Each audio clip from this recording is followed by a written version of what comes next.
ای عشق نجاتم ده. با همین نام مجموعه نوبتیم را من به یک مسافر همسالم توفه کردم و او با یک کراهت در این سین و سال از عشق محبت گفتن عیب است گفت و من در اندیشه ماندم که ما اگر محبت نداشته باشیم پس زندگی ما چی معنی دارد و رو آوردم به فرموده بزرگان پیش از همه به خواجه دلاگاه که آن را لسان الغیب نام میبرند در تاریخ ادبیات و در ما عنعنه هم شده است که در تمام لحظه های هم شیرین هم وزنین و هم در تصور حکمتی پیش آورده خداوند در روزگار همه روزه تا حد امکان میکوشیم از دیوان خواجه حافظ مضمون برداشته باشیم از آن فال میکشویم و برای خود حکمت برمیداریم و من هم بعدی بازگشت به جوی کار دیوان خواجه حافظ رو برداشتم و برگردان کردم که او در این لحظه به ما چی تأکید می‌دارد و عجیب که غزل رو پیدا کردم که در اون این دو مصرع یعنی بیت در اندیشه من بسیار روشن تأثیری بلند گذاشت و من میخواهم با همون برادری که با کراهت و محبت و عشق مناسبت داشته باشد با فرموده خواجه حافظ تأکید داشته باشم که در مورد حکمت برداشتن چنین تأکید چنین فال به ما پیش آورد. هر آن کسی که در این حلقه زنده نیست و عشق با او نمرده به فتوای من نماز کنید. بله آن کسی که محبت ندارد آن کسی که عاشقانه کار و پیکار کرده نمیتواند مرده رهگردان است و فرموده خواجه حافظ این ما پیش رفتیم اگه میزوگیم 5 سال 6 سال دیگه با پیرسه میکنیم او آینده در دست جوانای خوبان کار کنن تو به هر کاری مرحله چیزو روح نتیان مال فریب چیزو بزی خوشون خدا میرن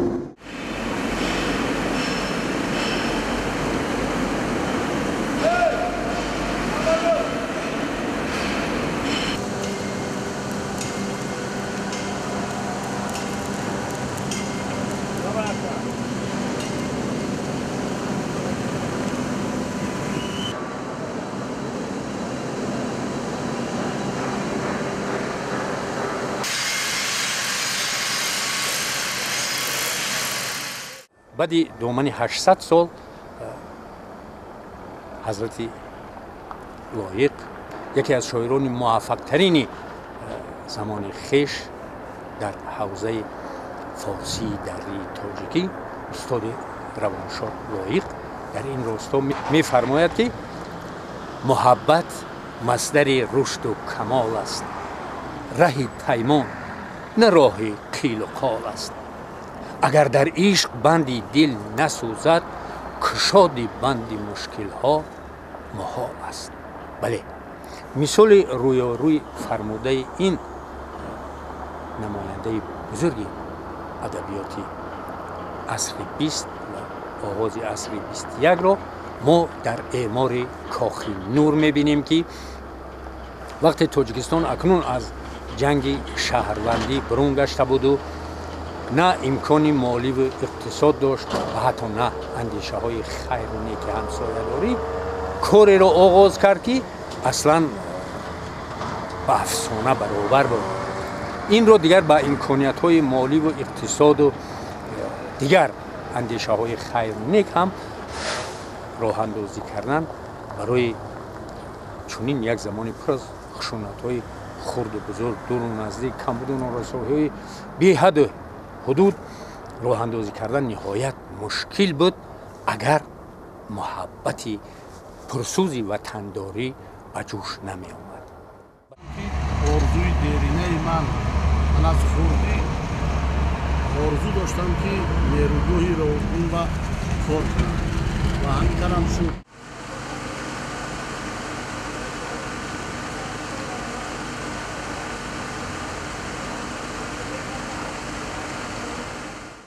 ما جوانان حصه خود را میگذاریم در این انشاءات نیروگاه برقی آبی راغون که مثلا برای آینده خودمان، برای آینده فرزندانمان سهم خود را میگذاریم و کار میکنیم و خدمت میکنیم، چون که افتخار میکنیم برای اون که ما چنین نیروگاه برقی آبی کار میکنیم و برای هر نفر که کار میکنه برای خانه خود کار میکنیم.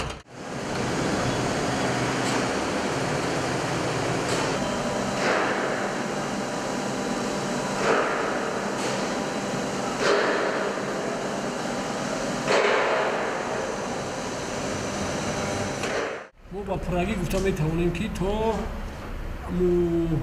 تاریخ روز مقرر شده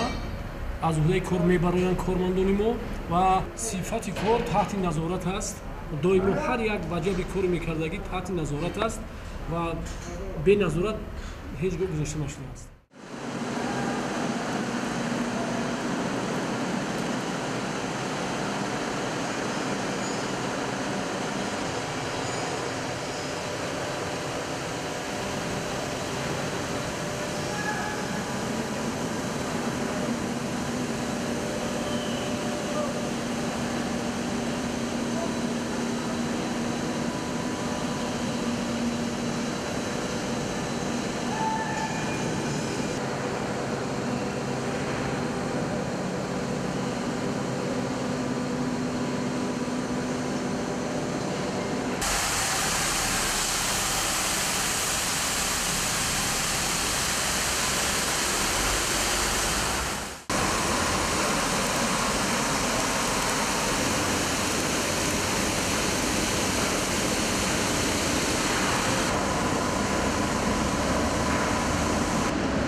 بله،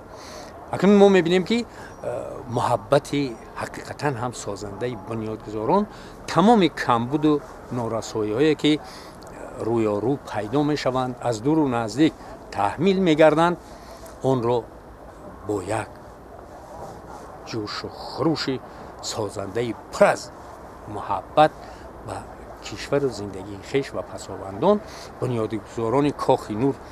برطرف میسازند و راه به کوی مراد برای رسیدن به آرزوهای در انتظار به طور همیشگی چسب و تلاش دارند.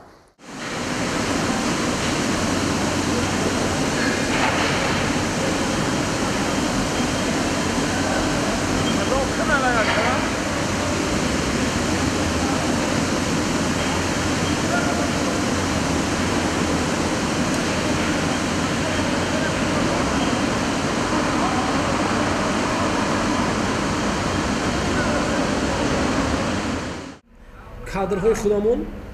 کارگران خودمان همه از عهده از اینجا آموزش میگیرند، تیار میشوند. برای ساختمان‌های دیگر گیس‌ها برای ما بیا زمینه تیار است.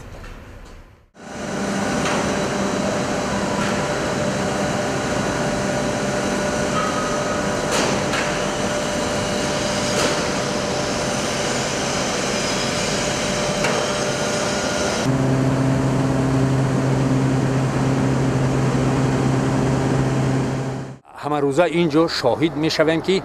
آب آتش می شود از قدرت مردان کار، آتش از آب خیزد نور کوهستان شود.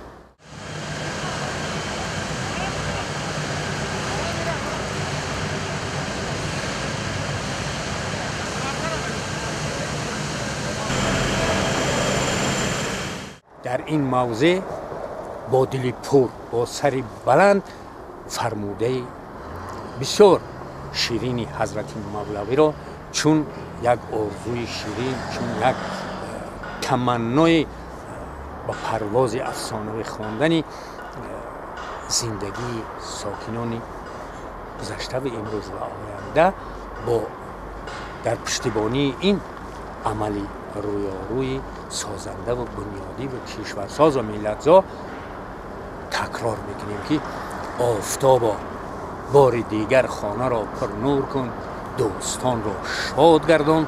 دشمنان را کور کن. بله، همون آفتاب آرزوگی که حضرت مولوی چون مناجات شیرین به درگاه خداوند حکیم پیشنهاد میسازد، همین کاخ نور تاجیکستان است که با دست متخصص دیار سزاوار اعمار شدن دارد و در آینده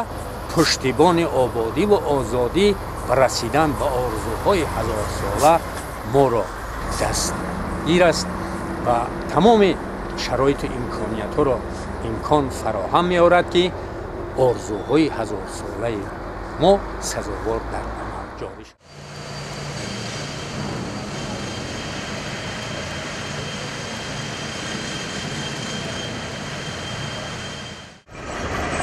سرخیان گسی راغون این یک اقدام نیک، اقدام بهترین برای نسل آینده ما میباشد.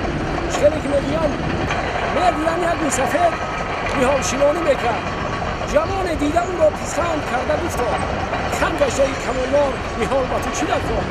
نخواد که دار امید از میوه‌اش مسافر. پیرمردی خیرتمند داده جواب های فرزند، وقتی که بچه بودم به مهنت میوه خوردم، هرگاه از بزرگانم میلیارداری نمودم. من که تخم میکنم فکر آینده دارم، میخواهم که اولادم به نیکی یادم. ما هم همون کارو کرده ایستادیم، میخواهیم که اولاد آینده ما را به نیکی یاد آورند.